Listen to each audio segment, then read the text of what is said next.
Social media scroll down করলেই স্ক্রিনে উঠে আসছেন জাতীয় পতাকা হাতে গেরুয়া পোশাক পরিহিত এই ভদ্রলোক। কোথাও হাত ঘুরিয়ে তার বিশেষ অঙ্গভঙ্গি, তো কোথাও ভাইরাল জল কামান থেকে ধেয়ে আসা জলস্রোতের সামনে দাঁড়িয়ে তার লড়াই। মঙ্গলবার অর্থাৎ 27শে আগস্টের নবান্ন অভিযান থেকে ছড়িয়ে পড়েছে এই ব্যক্তির ছবি। সোশ্যাল মিডিয়ায় কেউ তাকে বলছেন তারানাথ তান্ত্রিক, তো কেউ বলছেন ঢুঙ্গি বাবা। কিন্তু তার আসল পরিচয়টা কি? সেই তথ্য সন্ধানেই তো বেরিয়েছিল এই সময় অনলাইন।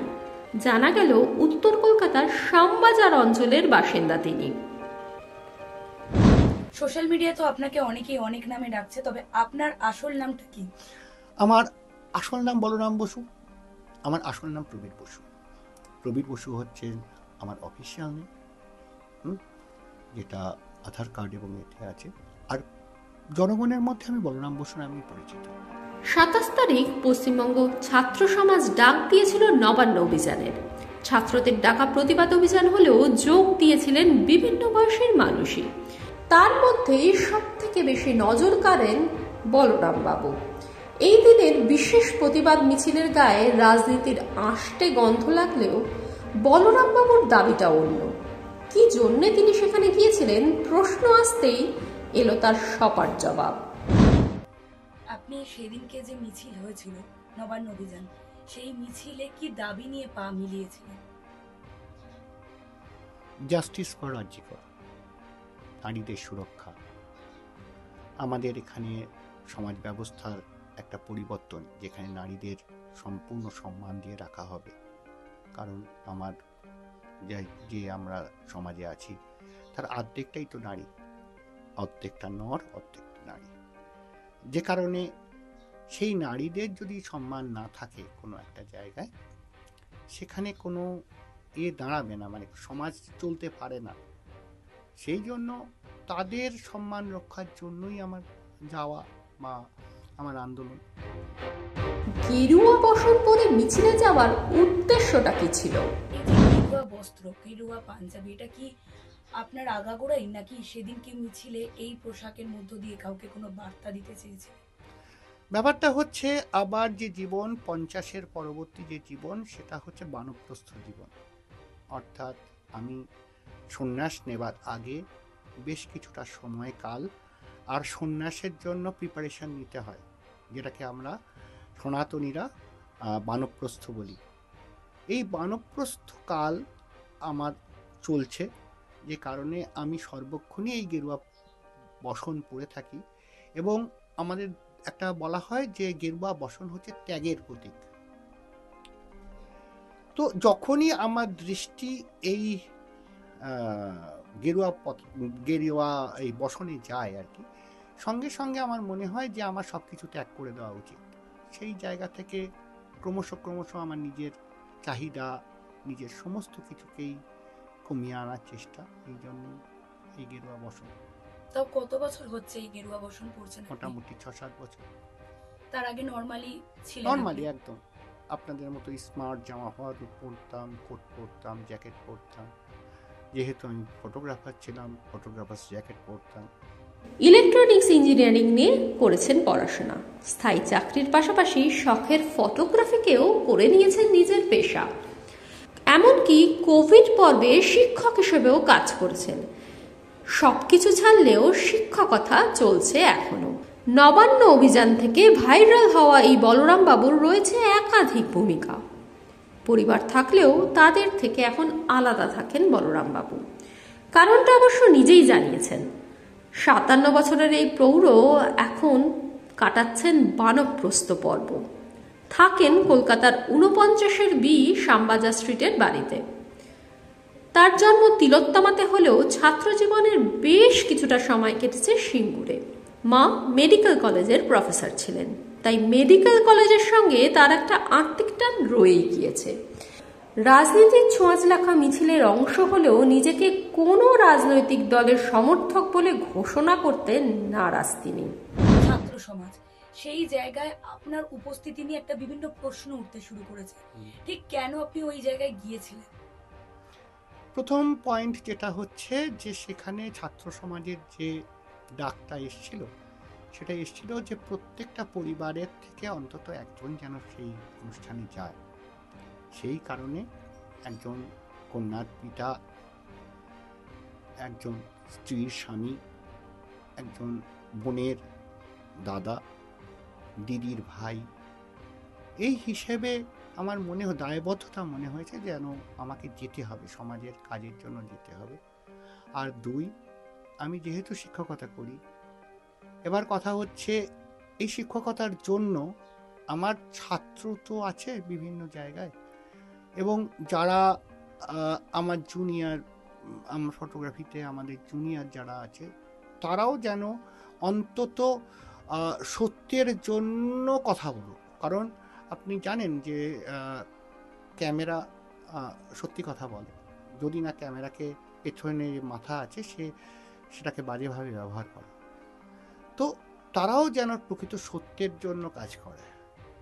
আর রাজনৈতিক জগতে প্রত্যক্ষ বা পরোক্ষভাবে কি আপনি জড়িত রয়েছেন? কোনোভাবেই যুক্ত নেই। অনেকেই বলছেন যে সেদিনের মিছিলের কিছু রাজনৈতিক এজেন্ডা ছিল, কি বলবেন? রাজনৈতিক এজেন্ডা, অন্যভাবে কথাটা বলি, মানুষ স্বভাবতই যেহেতু সামাজিক জীব, তার মাথায় রাজনীতির আছে, অর্থাৎ সংসারও চলে রাজনীতির উপরে। এই মঠ মিশন সমস্তরই পলিসিগত ব্যাপারটাই রাজনীতি। কোন জায়গায় যাওয়া হবে, কার সঙ্গে সম্পর্ক করা হবে, মানে শ্রেষ্ঠতম নীতি রাজনীতি। এবার কথা হচ্ছে যে আমরা অনেক সময় ব্যঙ্গাত্মক, মানে বিশেষ করে নেগেটিভ অর্থে আমরা রাজনীতিকে ব্যবহার করি। তো হ্যাঁ, যদি আপনি বলেন একটা রাজনৈতিক চিন্তাভাবনা ছিল, সেটা হচ্ছে প্রশাসনকে চাপ দেওয়া যাতে সে তার ভুলগুলো শুধরে নেয়। কোনো একটা জায়গায় প্রশাসনের ভুল হচ্ছে, সেই ভুলটাকে শুধরানোর একটা জায়গা দিতে হয় প্রশাসনকে, যে তুমি এই জায়গায় কারেকশান করে নাও, তাহলে কোনো অসুবিধা নেই। বসতে হয় প্রশাসনের সঙ্গে সবসময়, যারা আন্দোলন করে তাদের সঙ্গে বসার একটা নিয়ম আছে, যে অন্তত ফিডব্যাক, এটা একটা ফিডব্যাক সিস্টেম, কীভাবে উঠে আসবে সেই জায়গা থেকে এটা করা হয়। সেখানে যদি প্রশাসন তাদের সঙ্গে বসে কথাটা শুনে নেয়, তাহলে অনেক সময় অনেক সমস্যার সমাধান হয়ে যায়। হ্যাঁ, একটা মেসেজ তো আছেই, একটা চলছে, মানে প্রশাসন চলছে, তার একটা রাজনৈতিক চিন্তাভাবনা আছে, কিন্তু সেই চিন্তাভাবনা কিন্তু ক্ষমতা দখলের চিন্তাভাবনা নয়। আমি অন্তত সেই চিন্তায় যাইনি। এবার কথা হচ্ছে যারা ছাত্র, যারা আমরা গেছি, তারা সিস্টেমটাকে পাল্টানোর জন্য, সংশোধন করার জন্য গেছি। রাজনৈতিক দলগুলোর কাজ হচ্ছে রাজনীতি করা, হয়তো কোনো সময় আমাদের ঘাড়ের উপর দিয়েও তারা রাজনীতি করে ফেলে, কিন্তু আমি বলবো আমি চেয়েছিলাম জাস্টিসের জন্য। আমি শুধুমাত্র, এবং আমি চাই, সম্পূর্ণভাবে অনুরোধ করব, আমার ওপর থেকে ফোকাস আপনারা সেই জায়গায় নিয়ে যান যেখানে এই ঘটনাগুলো ঘটছে। প্রকৃত আরজিকরের যে সমস্যাটা আছে, বা এরকম সবকটা মেডিকেল কলেজেই কিছু না কিছু সমস্যা আছে, সেইগুলোকে স্পট করুন। তাহলে দেখবেন যে প্রশাসন অনেক বেশি, আপনারা চোখ খুলে দিতে পারেন তাদের বলুন যে এই জায়গায় এখানে বাথরুম নেই, এখানে একটা ওয়েটিং রুম দরকার আছে।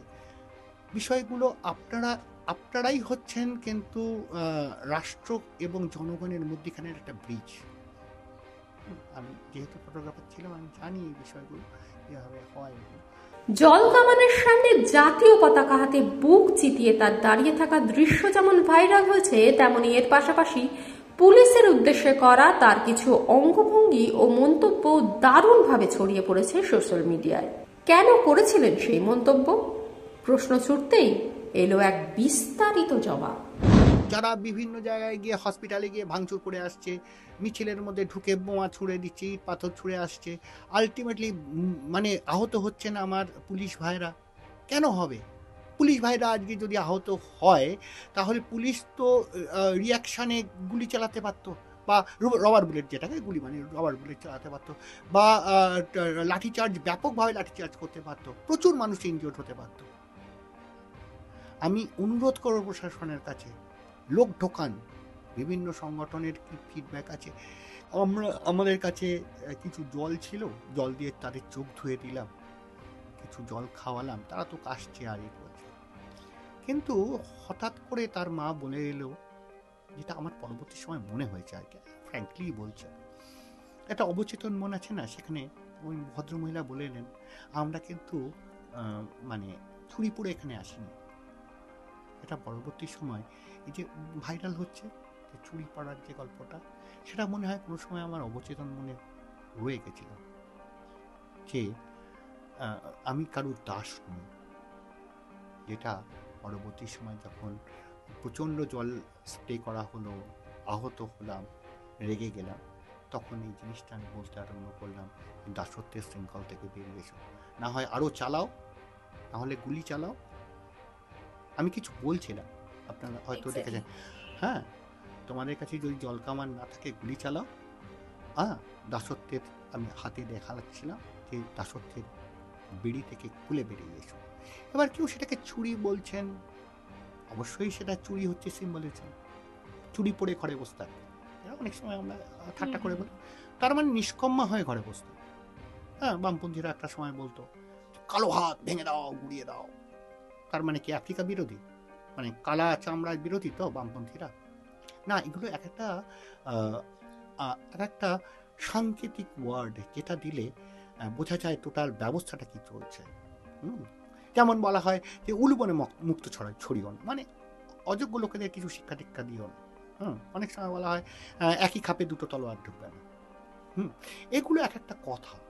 পুলিশের দিকে করা তার অঙ্গভঙ্গি ভাইরাল হলেও এই সময় অনলাইনে পুলিশের ওপর হামলা নিয়ে রীতিমতো গর্জে উঠলেন বলরাম বাবু।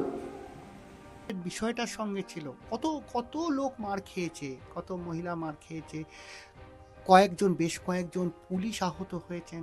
হ্যাঁ, কে কোত্থেকে এসে জুটে, আমি তো প্রশাসনের কাছে বলবো যে খুঁজে বার করুন, আপনারা এই সমস্ত যে হুলিগ্যান্সরা রয়েছে তাদের মধ্যে ইনফিলট্রেট করুন, যারা বিভিন্ন জায়গায় গিয়ে হসপিটালে গিয়ে ভাঙচুর করে আসছে, মিছিলের মধ্যে ঢুকে বোমা ছুঁড়ে দিচ্ছে, ইট পাথর ছুঁড়ে আসছে, আলটিমেটলি মানে আহত হচ্ছেন আমার পুলিশ ভাইরা। কেন হবে? পুলিশ ভাইরা আজকে যদি আহত হয়, তাহলে পুলিশ তো রিয়াকশানে গুলি চালাতে পারতো, বা রবার বুলেট, যেটাকে গুলি মানে রবার বুলেট চালাতে পারতো, বা লাঠিচার্জ, ব্যাপকভাবে লাঠিচার্জ করতে পারতো, প্রচুর মানুষ ইনজিওর্ড হতে পারত। আমি অনুরোধ করব প্রশাসনের কাছে, লোক ঢোকান, বিভিন্ন সংগঠনের কি ফিডব্যাক আছে, কারণ রুনুগুহ নিয়োগী আন্ডারওয়ার্ল্ড এবং নকশাল মুভমেন্টের সময় বিভিন্ন জায়গা থেকে আর খবর বার করতে আপনারা পারবেন না, আপনাদের কাছে আরও এখনো অনেক টেকনোলজি আছে, খোঁজ খবর করুন, এই সমস্ত হুলিগ্যান্সদের একটা দৃষ্টান্তমূলক মানে একটা শাস্তি দিন। এরা কিন্তু কারুর নয়, এরা, আপনি ভাবছেন যে এরা হয়তো আজকে এ দলকে সমর্থন করছে, দুদিন বাদে তারা কিন্তু পয়সা পেলে বি দলকে সমর্থন করে দেবে। ফলে কখনো ফ্র্যাঙ্কেস্টাইন তৈরি করবেন না। ফ্র্যাঙ্কেস্টাইন তৈরি করলে কোনো সময় সিংহের ওপর তো উঠে বসলেন, তো নাপতে তো আপনাকে হবে, তখন সিংহ কি আপনাকে ছেড়ে দেবে? বিষয়টা হচ্ছিল আমার ঠিক পেছনে, আমরা সময় বেশ কিছু মানুষ ওই ব্যারিয়ারের কাছে যাই, সেটা ধাক্কাধাক্কি করে, এবং আমাদের বেশ কিছু মানুষ, মানে আমি চিনি না, কারণ ওখানে কেউই কারোর পরিচিত না, একদম জাস্ট জনতা, জনতা এসছে, কেউ কোনো সংগঠিতভাবে কেউ ডাকেনি, কোন 3-4 জন ছিল, আমি ব্যক্তিগতভাবে তাদের চিনিও না, কিন্তু একটা কল এসেছিল, আমি গেছিলাম, গিয়ে কেউ তার খুঁজছে, কেউ ধরে ধাক্কা নিই। প্রথমে ওরা একবার জল কামান ইউজ করে, ঠিক আছে, যাতে সরিয়ে দেওয়ার জন্য, তারা একটু সরে আসে, তারপরেই আরম্ভ হয় টিয়ার গ্যাস চালানো। সোশ্যাল মিডিয়ায় তার ছবি ছড়িয়ে পড়ার পর পাড়ায় আরও বেড়েছে পরিচিতি। সবশেষে বলতেই হচ্ছে, তরজা পাল্টা তরজা বিতর্ককে পিছনে ফেলে বানপ্রস্থে কাটানো এই প্রৌঢ়ের কণ্ঠেও ধ্বনিত হচ্ছে শুধু একটাই দাবি, জাস্টিস ফর আরজি কর। এই সময় অনলাইন।